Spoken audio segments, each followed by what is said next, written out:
Exam ఫియర్ని తగ్గించుకోవడానికి ఇంకొక tip ఏంటి అంటే, ఇంకొక టెక్నిక్ ఏంటంటే రివిజన్ చేయండి. మ్యాక్సిమం రివిజన్ చేయండి. ఒక 3 to 4 టైమ్స్ అయినా రివిజన్ చేయండి. ఇంకా ఎక్కువ చేస్తే ఓకేనండి.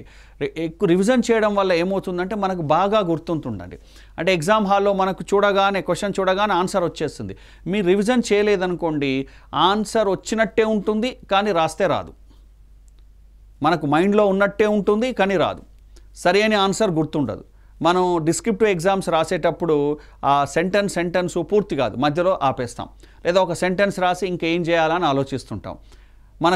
మనకు సగమే గుర్తుంటుంది. ఆ ఫ్రేమింగ్ అనేది రాదు. దీనికి గల కారణం ఏంటి అంటే మీరు రివిజన్ సరిగా చేయకపోవడమే. ఒకసారి చదివిన దాన్ని అట్లీస్ట్ ఒక 2 to 3 టైమ్స్ అయినా రివిజన్ చేయండి. ఎన్ని ఎక్కువ సార్లు చేస్తే అంత బెటరు. రివిజన్ చేయడం వల్ల ఏమవుతుందంటే మీకు గుర్తుండి ఎగ్జామ్ స్ట్రెస్ అనేది ఉండదు.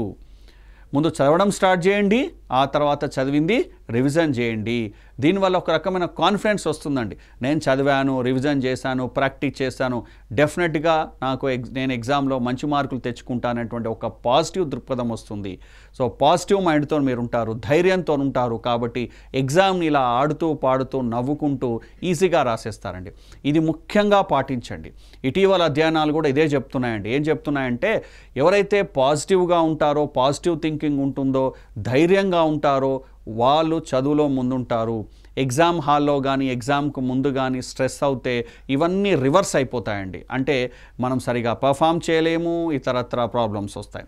కాబట్టి ముందు రివిజన్ చేయండి, మీ మీద మీకు నమ్మకాన్ని పెంచుకోండి. నేను చేయగలుగుతాను అనేటువంటి కాన్ఫిడెన్స్ మీకు వస్తుంది.